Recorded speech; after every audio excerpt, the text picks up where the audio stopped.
Presiden RI ke-7 Joko Widodo berniat membuat sebuah partai baru, yaitu Partai Super TBK, sebagai salah satu bentuk strategi politiknya ke depan.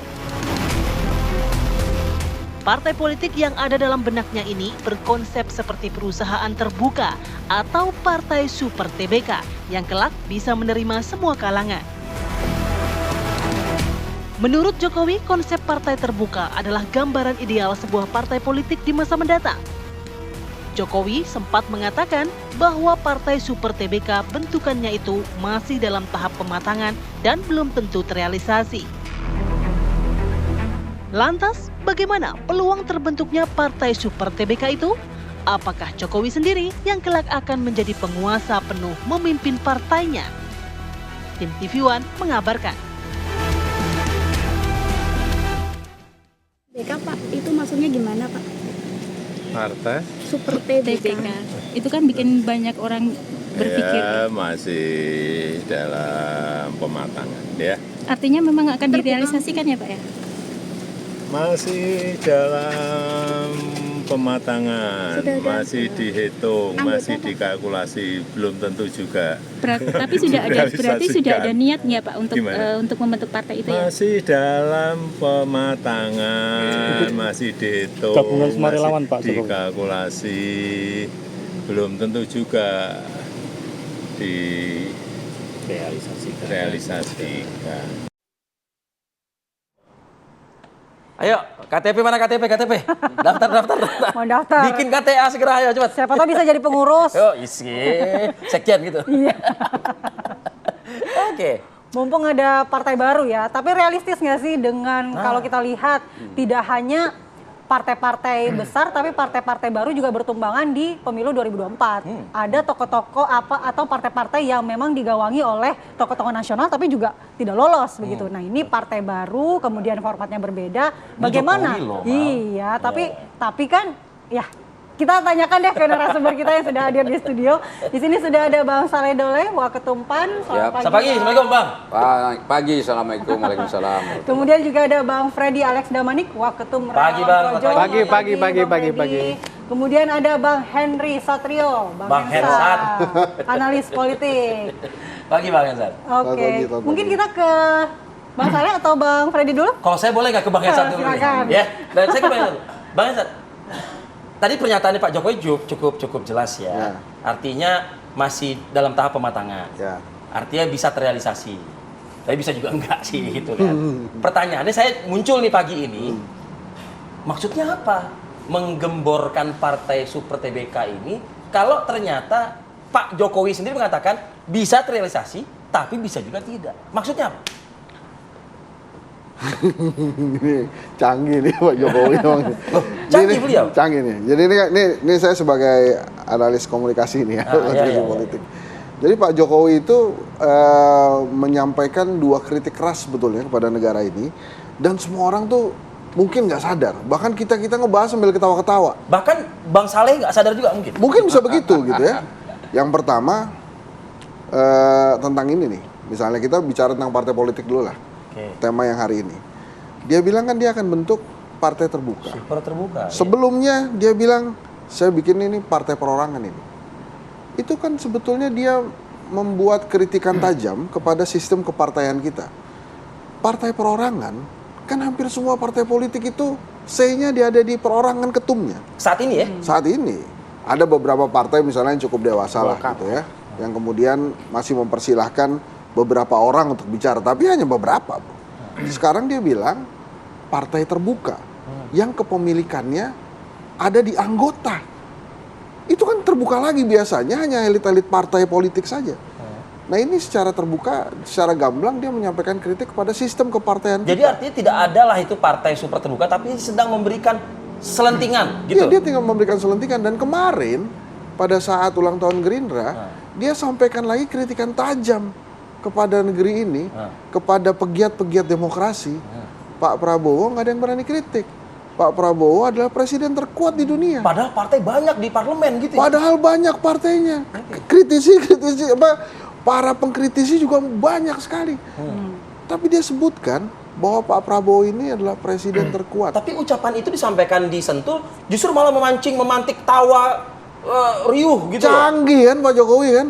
Nggak ada orang yang saat itu merasa bahwa dirinya sedang dikritik oleh seorang Jokowi. Bahwa nggak ada yang berani kritik Pak Prabowo. Pak Prabowo adalah presiden terkuat. Yang ada berani ngeritik saya aja. Kalau nggak ada yang berani ngeritik tuh, Pak Prabowo tuh pemimpin yang seperti apa tuh? Nggak usah dijawab lah ya.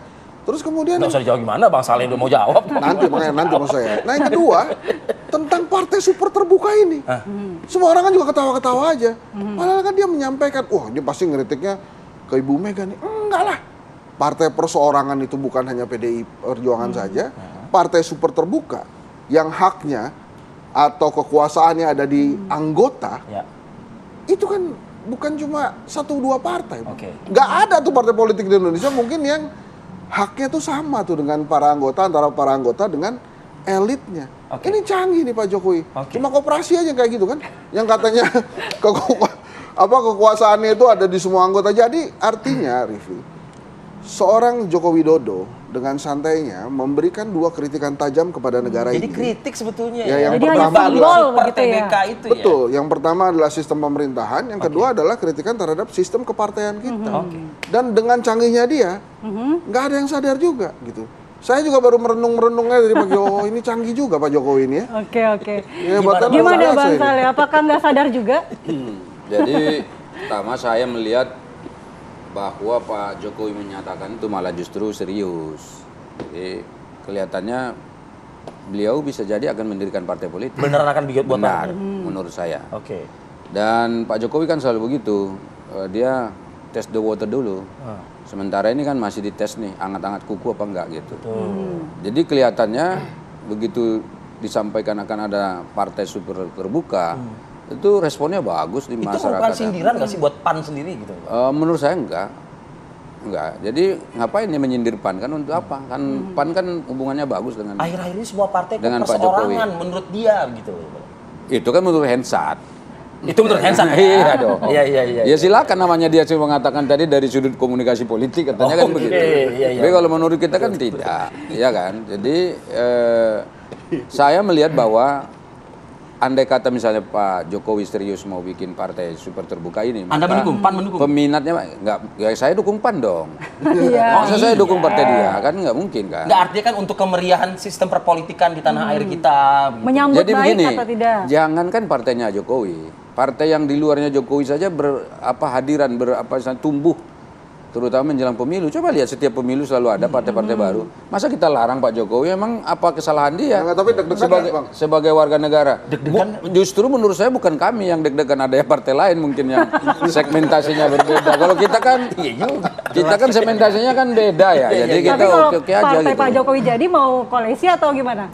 Jadi begini kan, karena dia ini kan masih perencanaan, jadi sesuatu yang masih direncanakan. Bisa iya, bisa tidak katanya kan. Iya, jadi karena dia masih dalam konteks perencanaan, ya nanti jadi dulu lah dia kayak mana kan. Nanti jangan-jangan ideologinya mungkin berbeda dari yang kita kenal selama ini Pak Jokowi, bisa jadi berubah misalnya seperti itu. Tapi yang jelas komunikasi antara Ketua Umum kami Pak Zulkifli Hasan dengan Pak Jokowi kan bagus. Ya, jadi karena itu tidak tertutup kemungkinan ada komunikasi-komunikasi politik, dan itu wajar. Dan saya kira Pak Hensat ini mesti harus menerima kehadiran partai apa tadi namanya super terbuka ini.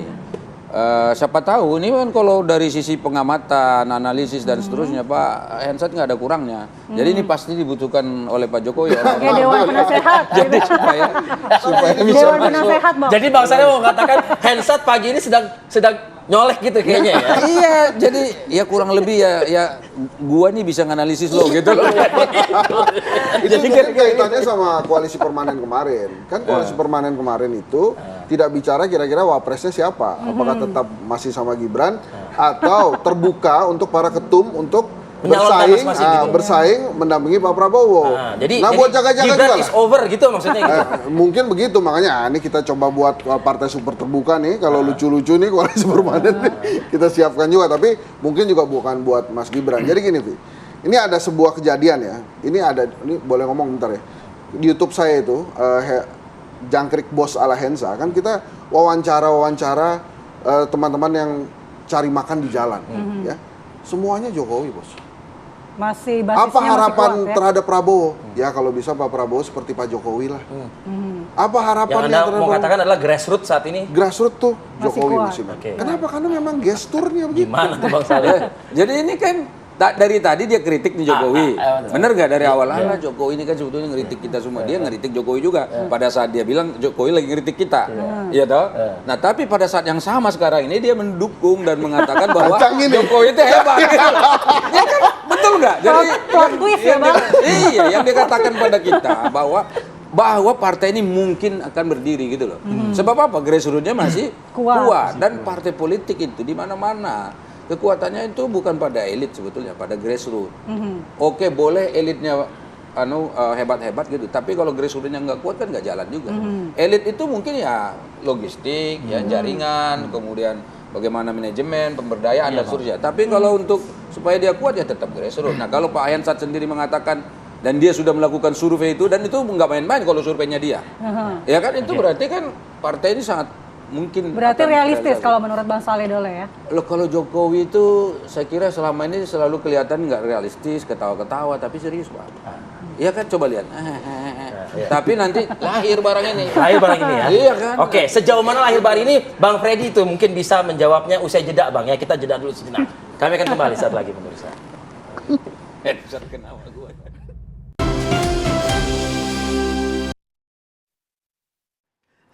Kembali di Apa Kabar Indonesia Pagi, pemirsa, kita lanjutkan dialog kita ke Bang Freddy. Bang Freddy, apakah wacana pembentukan partai Super TBK ini memang sudah di-spill ke relawan? Apakah relawan sudah diajak gitu? Ya, terima kasih. Jadi kalau Bang Hensat tadi bilang kritik, kalau kita melihatnya sebagai ide ya. Ide untuk bangsa ini. Ide Pak Jokowi dari pengalaman dia memimpin Solo 10 tahun, DKI, jadi presiden 10 tahun, bahwa bangsa ini butuh partai Super TBK. Ya, jadi partai yang kata Bang Hensat tadi udah dijelaskan panjang lebar, yang dimiliki oleh anggota, kader-kadernya. Apa sih maksud makna Super TBK, Bang? Yaitu partai yang dimiliki oleh semua anggota. Jadi tidak hanya dijalankan oleh perseorangan bahasa beliau atau elit-elit saja. Jadi bukan perseorangan yang membuat perkumpulan, tapi perkumpulanlah yang menciptakan pemimpin. Itulah yang dia mau Pak Jokowi. Jadi Pak Jokowi ini kan dari latar belakangnya kan memang bahwa sangat dekat dengan rakyat. Ya, basis pengambilan keputusannya beliau ini memang berdasarkan biasanya tadi bahasa test water ya, tapi biasanya memang dari kebutuhan. Ya, silakan dilempar, kemudian masyarakat Republik ini melihatnya seperti apa, meresponnya seperti apa, dan biasanya seperti itulah. Gampang sebetulnya menganalisa Pak Jokowi ini.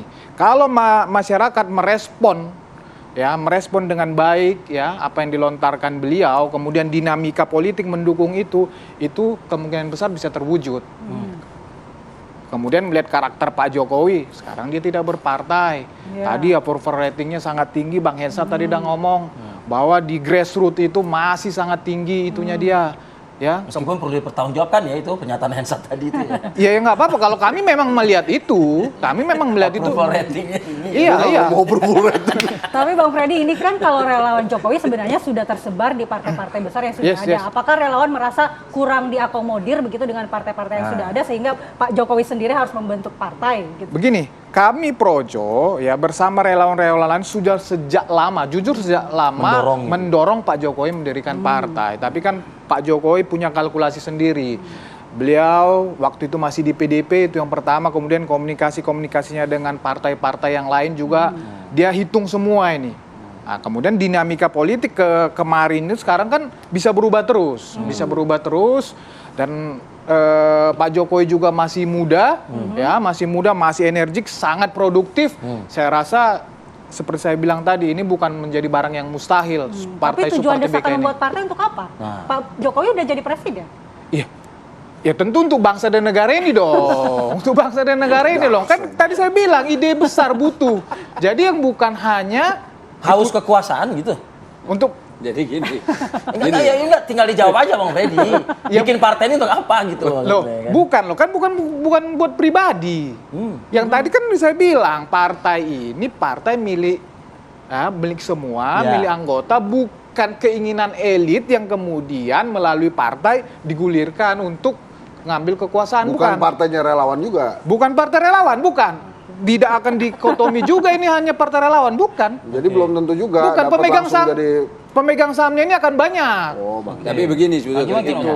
Ini kan katanya tadi partai politik didirikan untuk bangsa dan negara ini. Sementara Pak Jokowi ini dicalonkan jadi presiden 2 kali, bahkan waktu itu pernah jadi wali kota dan gubernur, itu kan oleh partai politik yang ada sekarang. Ya. Berarti itu artinya partai-partai yang mengusung dia kemarin itu berarti kan bukan untuk bangsa dan negara ini.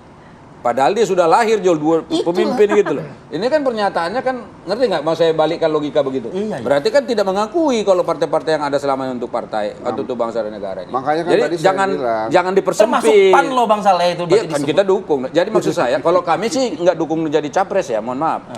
2 periode DD capres nggak pernah kami dukung. Walaupun nanti di ujung periodenya kita diajak kan gitu. Iya. Nah tapi yang saya ingin tekankan itu bahwa pendirian partai politik tadi itu jangan dipersempit. Ya tadi itu seperti dengan bahasa begitu. Bangsa dan negara itu. Bangsa dan negara terlalu apa maksud Pesannya saya? PAN tuh nggak berjuang untuk bangsa dan negara. Iya, jadi kan nanti Bukan di sini begitu. ada Saya PDI tidak bilang Perjuangan, begitu. ada Golkar, Ada yang baper gara-gara. Bukan, Bang bukan. Freddy ada yang baper loh tuh. ada sebentar ada Gerindra ya kan ada Golkar. Nasdem apa PKB itu pasti akan loh kita ini kan udah memang ngerjain itu gitu loh. Memang ada Bukan kritikan begitu Bang. Ini kan sistem Gimana? perpolitikan ini kan akan berkembang terus ke depan. Loh iya tapi Iya dong. tapi Makanya- jangan dibilang kalau partai-partai lain tidak Nggak bekerja ada, untuk aku bangsa nggak ada ini ngomong gitu. begitu, Bang. Makanya saya bilang, Bang Hensat. ini sebetulnya adalah kritikan dari Pak Jokowi kepada partai politik. Memang agak susah menerima kritik itu. Cuma kalau Pak Jokowi sudah bilang ini, biasanya kan dia akan viral ya. Sekaligus ini saya mencoba mengklarifikasi nih. Sekarang saya bukan Hensat, Vi. Hensa. Hensa, Nah, ya. jadi kalau, Tanpate, sorry. kalau dipanggil Saya tuh jadi lupa bangsa. loh. Iya, Itu iya, kan iya. tadi udah disebut-sebut tuh. Saya agak, wah disebut-sebut nih saya. Nah jadi apa yang dikatakan Pak Jokowi dengan 2 kritikan tajamnya itu, sebetulnya ini masukan keras, masukan kritis, masukan bagus banget untuk penyelenggara negara saat ini. Tentang tidak ada yang berani Pak Prabowo itu satu. Pak Prabowo, termasuk Pak Prabowo presiden terkuat, itu satu hal. Tidak ada tuh istilah terkuat dalam demokrasi ini, mohon maaf. Terus kemudian yang kedua adalah itu tadi, dia ingin membentuk partai super terbuka. Itu sebuah kritikan yang luar biasa untuk sistem kepartaian kita. Oke. Dan sudah terbukti kritikan itu memang susah diterima kan. Jadi akhirnya bereaksi juga. Emang ada salahnya ya kalau misalnya partai itu, contoh PAN lah, kan ada Bang Saleh di sini. Iya kan? Emang kurang terbuka PAN itu gitu. Nggak tahu saya, tanya Bang Ya, Saleh. ya, artinya dari aspek komunikasinya Pak Ya, Jokowi, Anda menangkapnya nggak seperti apa gitu maksudnya. Mungkin, memang PAN, Gerindra, Golkar, PKB dan lain-lain itu emang tidak. Kan Pak Jokowi itu berbincang dengan elit. Kan? Pada saat dia berbincang dengan elit kemudian menurunkan itu sebagai sebuah instruksi ke bawah. Oke. Dan terkadang memunculkan keputusan-keputusan yang tidak melebatkan orang bawah kan. Gitu. Sampai hari ini mungkin PDI aja yang dari bawah tuh. Dari ranting dan lain-lain dan lain-lain. Mungkin juga Bang Saleh habis ini bilang PAN juga begitu gitu. tapi artinya adalah ini sebuah masukan kritis yang bagus disampaikan seorang Jokowi yang pada saat pesan politiknya itu bagus mengena, orang tuh ketawa-ketawa aja gitu. Dia nggak sadar kalau dia lagi dikritik oleh seorang yang memiliki grassroots banyak banget gitu. Nah, Nah, kalau itu saya nggak tahu soal gimana, keterbukaan nih ya, dan kalau pasti semua partai politik mengatakan ya terbuka PAN ya. Kami kan simbolnya saja matahari. Matahari itu Pak memberikan kehidupan kepada seluruh makhluk hidup. Dan memang begitu filosofinya. Kadang-kadang diskon juga. Nah, makanya filosofinya begitu. Artinya apa? Artinya karena dia memberikan kehidupan pada seluruhnya itu artinya dia terbuka pada siapapun. Kami tidak mana agama, ras, suku, bangsa. Nggak ada dipandang di situ. Nggak dipandang apakah dia dari elemen mana gitu. Anda kalau mau masuk ke PAN ya silakan. Mungkin Hensat kalau mau nyalek di PAN silakan ya. Saya rasa dia lagi antri Super TBK itu. Lagi mau Dia kalau mau masuk, jadi bikin untuk daftar membuktikan anggota. supaya tahu kalau PAN ini sangat terbuka gitu loh. Jadi kita seniman banyak yang masuk, ya kan.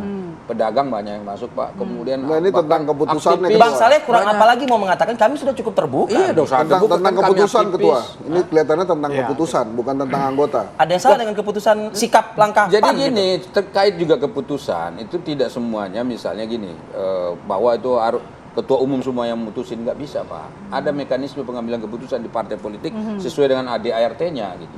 Jadi kalau dia bertentangan dengan ADART-nya, keputusan itu pasti cacat Pak. Kalau cacat bukan hanya PAN yang bisa menggugat, bukan anggotanya saja. Orang di luar PAN pun bisa. Karena ini kan kaitannya kan bangsa tadi itu. Ngerti nggak? Jadi putusan partai politik jangan dianggap sepele, Pak. Karena putusan partai politik itu berimbas pada kepentingan bangsa dan negara.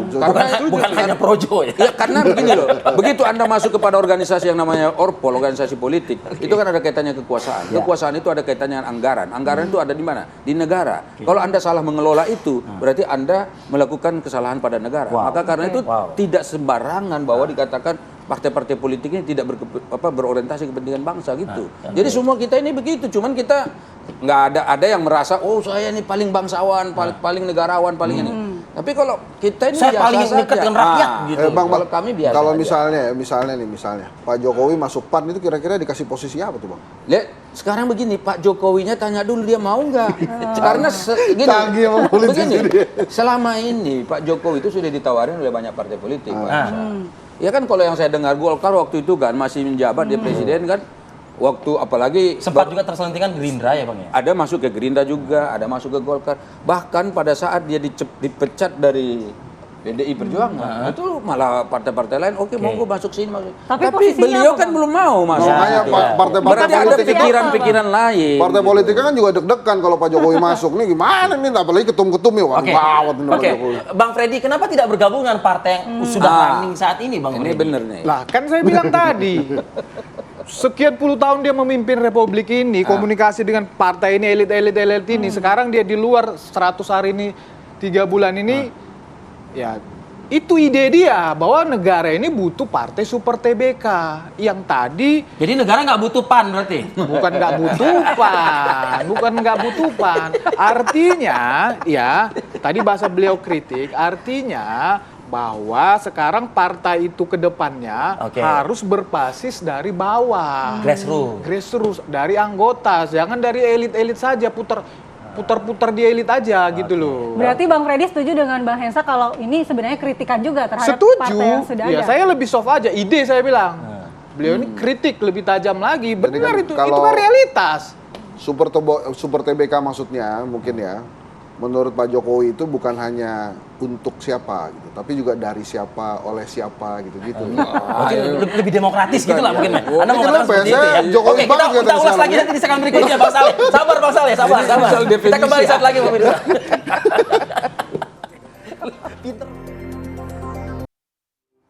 Oke, langsung Bang Saleh menanggapi pernyataan dari Hensa tadi Bang Saleh. Ini lebih demokratis Bang kayaknya Super TBK ini gitu seakan-akan. Ya kan sebetulnya kan tadi itu kalau memang pendiriannya benar ya semua orang dilibatkan partisipatoris begitu. Anda yakin kemudian dari seluruh elemennya ikut terlibat, saya kira ya sangat demokratis dan itu ya bisa kita apresiasi. Kalau Anda yakin nggak yakin kan belum dilakukan perekrutan. Ya kalau ujung-ujungnya nanti ditunjuk-tunjuk juga Freddy Damanik jadi sekjen misalnya begitu. Saya kira dia akan melakukannya itu lebih proporsional ya. Karena Pak Jokowi kan dikenal sebagai orang yang sangat demokratis juga. Maka ya saya kira dia tidak akan melewati batas-batas yang dipahaminya sebagai apa yang disebut dengan demokrasi. Karena dia ketika jadi presiden juga kan kelihatan semuanya bagus ya. Pemilu pun ya alhamdulillah berjalan dengan benar sesuai dengan amanat konstitusi dan seterusnya. Jadi karena itu ketika dia mendirikan partai malah justru lebih detail lagi, jadi pelaksanaannya akan ya lebih terbuka, apalagi namanya sudah terbuka gitu. Jadi tapi kalau dalam konteks politik saat ini Bang, ada nggak sih kekhawatiran kalau ini bisa menjadi kekuatan dominan muncul dengan embel-embel demokratis, lebih terbuka gitu? Jadi begini, partai politik itu kan sebetulnya memperebutkan sekian kursi di DPR, contohnya itu kan. Jadi ada 580 kursi sekarang DPR. Jadi kalau misalnya ada partai-partai baru, yang diperebutkan itu kan sebetulnya adalah kue yang 580 ini. Nah kalau misalnya segmentasi kami di PAN itu, kami kan targetnya mungkin 60-70 kursi misalnya. Maka kami akan bekerja keras untuk dapat itu. Kami tidak pernah bercita-cita untuk sekaligus misalnya dapat 580 kursi. Karena itu tidak masuk akal. Naif lah. Nah jadi karena itulah maka kita buat target. Nah kita akan kejarnya target itu. Nah kalau misalnya partai baru, dia akan bikin target baru, target sendiri gitu loh. Sehingga kuenya itu tersebar lagi. Jadi karena itu kita tidak khawatir kalau misalnya target kita ini akan terkurangi gitu. Jadi itu. Kemudian yang berikutnya sebetulnya yang perlu dianalisis dari kasus ini salah satunya lah mungkin Pak Jokowi melihat adanya putusan Mahkamah Konstitusi 2 kali loh. Yang pertama tidak adanya parliament threshold, yang kedua tidak ada presidential threshold. Dengan adanya putusan ini itu artinya partai-partai baru ini bisa perannya akan lebih besar. Karena nanti kalau misalnya katakanlah partai ini hanya dapat 5-6 kursi, dia tetap bisa berkantor di Senayan. Kenapa? Karena kursinya tidak dihapus. Walaupun mekanisme pemilunya belum ditetapkan. Tetapi dengan adanya putusan Mahkamah Konstitusi yang katanya final dan mengikat itu, maka ini bisa jadi mungkin ya referensi dan juga dasar dari Pak Jokowi membuat partai ini. Tadi kan pertanyaannya, kenapa sekarang bikin partai yang terbuka ini? Bisa jadi landasannya mungkin dari sisi katakanlah regulatif, itu ya mungkin Pak Jokowi melihat itu. Dan saya rasa juga Pak Jokowi pasti lihat loh masyarakat ini sekarang animonya bagaimana dengan dia gitu. Misalnya apakah masyarakat berharap masih dia kembali? Kan menurut perspektif dia, ini yang saya paham. Tadi rekan kita Hensa tuh katanya mengakui bahwa Pak Jokowi ini masih ditunggu perannya gitu loh. Jadi begitu dia masuk, kalau Pak Hensa senang sebetulnya. Kalau saya lihat, kalau Pak Jokowi turun lagi, sebab apa? Lebih gampang dikritik ya kan. Jadi, ada bahan lagi gitu loh. Jadi ini silakan begitu loh ya kan. Oke, saya ke Bang Freddy. Bang Freddy, partai kan tadi yang disiapkan sebelumnya itu Bang Freddy. Partai kan juga banyak. Bahkan kan Pak Jokowi cukup intens ya komunikasi di penghujung kekuasaannya dia dulu begitu, mengumpulkan beberapa kali para ketum, cukup dekat, cukup hangat lah hubungannya begitu. Nah, kenapa sekarang kok ditinggalkan kawan-kawan lama ini? Justru malah bikin partai baru gitu loh. Gini loh, bukan masalah ditinggalkan. Pada saat itu Pak Jokowi itu masih presiden. Betul. Dia punya kepentingan soft landing. Dia harus jaga semua itu. Pada saat itu juga dia masih di PDIP. Nah, itu semua mempengaruhi cara berpikir, cara bertindak, cara merespon dia sebagai orang politisi. Otomatis. Nah, ketika dia sedang di luar, pengalamannya selama memimpin ini, nah itulah yang dia sampaikan tadi, bahasa Bang Hensat kritik, tapi saya bilang itu ide besar. Artinya itu kebutuhan bangsa ini sekarang, partai Super TBK itu, partai yang mengaspirasi dari bawah, partisipatif. Iya, jadi bukan masalah tinggal meninggalkan ini. Oke, sebutlah bukan tinggal meninggalkan, tapi mungkin melupakan, gitu sama aja nanti ya, gitu kan. Partai yang lain. Bukan. Apakah karena memang partai-partai ini termasuk PAN nih, ya, tidak ada yang melirik wakil presiden saat ini, gitu? Bukan, loh, banyak lah kan. Gibran ditawarin di Gerindra mungkin, di Golkar juga mungkin kan begitu. Bukan masalah berfokus kepada Gibran ini, ya kembali lagi tadi ini partisipatif dari sedemokratis mungkin. Jadi nanti dia nggak sedemokratis mungkin ujung-ujung untuk Gibran. Belum tentu juga, belum bisa. Saya tidak membantah itu, bisa seperti itu, tapi cita-citanya nggak seperti itu. Jadi nanti nggak konsisten dong. Atau mungkin respon dari keputusan MK seperti Bang Saleh bilang tadi, karena ada celah nih untuk bisa nanti. Iya, ini kan mengajukan lagi. Saya bilang tadi, dinamika politik terus berkembang. Nggak mungkin seperti tadi disampaikan bahwa dulu dekat dengan partai-partai ini sama dengan sekarang. Kan udah berbeda, sistem politiknya aja udah beda, aturan-aturannya sudah berbeda. Nah, ini menjadi pertimbangan yang sangat penting untuk Pak Jokowi ya mendirikan partai itu. Ini bukan barang yang mustahil. Tidak sejalan lagi lah gitu ya. Iya, ini bukan barang yang mustahil. Saya bilang kami itu relawan projo segala macam mendorong ini dari awal. Cuman memang pasti berbeda ketika dia di dalam ya sebagai presiden maupun ketika dia mendapat dukungan dari partai-partai politik ini, apalagi dia masih di PDIP, ketika dia sekarang dorongan-dorongan dari kami ini dari masyarakat pasti berbeda meresponnya. Begitu loh. Kenapa ketawa-ketawa Bang Hensa? Jadi gini, yang pertama, saya yakin nggak ada ketua umum partai politik ya rela kehilangan jabatannya sebagai ketua umum. So artinya kalau Pak Jokowi masuk ke partai politik, harus siap nanti dia akan menjadi ketua umum. Ancaman terbesar ketua umum partai politik untuk kehilangan jabatan adalah Pak Jokowi, even Gibran. Gitu, makanya juga Pak Bahlil misalnya yang di Golkar juga mikir-mikir juga kalau dua orang ini masuk ke partai, termasuk Zulhas. Bahkan Pak Prabowo sendiri kan bilang tempatnya di mana kalau saya nggak salah begitu. Jadi nggak mungkin Pak Jokowi masuk ke partai politik karena itu tadi dia akan jadi ancaman terbesar ketumnya. Oke, Anda mengatakan tidak mungkin ya? Nggak mungkin, makanya. Tapi bukan tidak mungkin juga Pak Jokowi juga akan menjadi perseorangan di partai barunya nanti. Oh iya. Nah, yang kedua ini dia ada contohnya orang yang namanya Soeharto. Soeharto itu di Golkar nggak pernah jadi ketua umum, Bos. Betul. Tapi dia pengendali. Oke. Bahkan pengendali yang lain juga. Jadi dia ada contohnya, ada buku judulnya Soeharto dari prajurit ke istana. Itu diterbitkan tahun 67. Kalau Rivi nanti kapan-kapan kita ketemu lagi, saya bawain bukunya. Apa yang dilakukan oleh Pak Jokowi itu pernah dilakukan oleh Soeharto. Artinya mirip gitu. Plek ketiplek, bukan mirip, plek ketiplek. Sama gitu ya. Nah, terus kemudian yang ketiga ini yang menarik. Pak Jokowi berkali-kali bilang, ini partai Super TBK. Jadi saya yakin ini bukan untuk Gibran. Apalagi untuk relawan. Oke. Ini dia buka memang untuk panggung politiknya nantinya dia. Dan bisa jadi dia mencontek persis apa yang telah dilakukan oleh Soeharto. Karena hanya Soeharto yang mampu 32 tahun. Berarti Pak Prabowo berguru ke Jokowi, Jokowi berguru ke Soeharto. Gitu, Bang. Kira-kira gitu. Oke, baik. Kita tunggu ya realisasinya seperti apa. Bang Hensa terima kasih, Bang Freddy terima kasih. Ketua, terima kasih. Bang Saud. Ya, di depan gitu dong Ketua. Oke, kita jeda dulu sejenak. Kita akan kembali lagi, masih ada bahasan menarik di Apa Kabar Indonesia Pagi, jadi jangan kemana-mana pemirsa.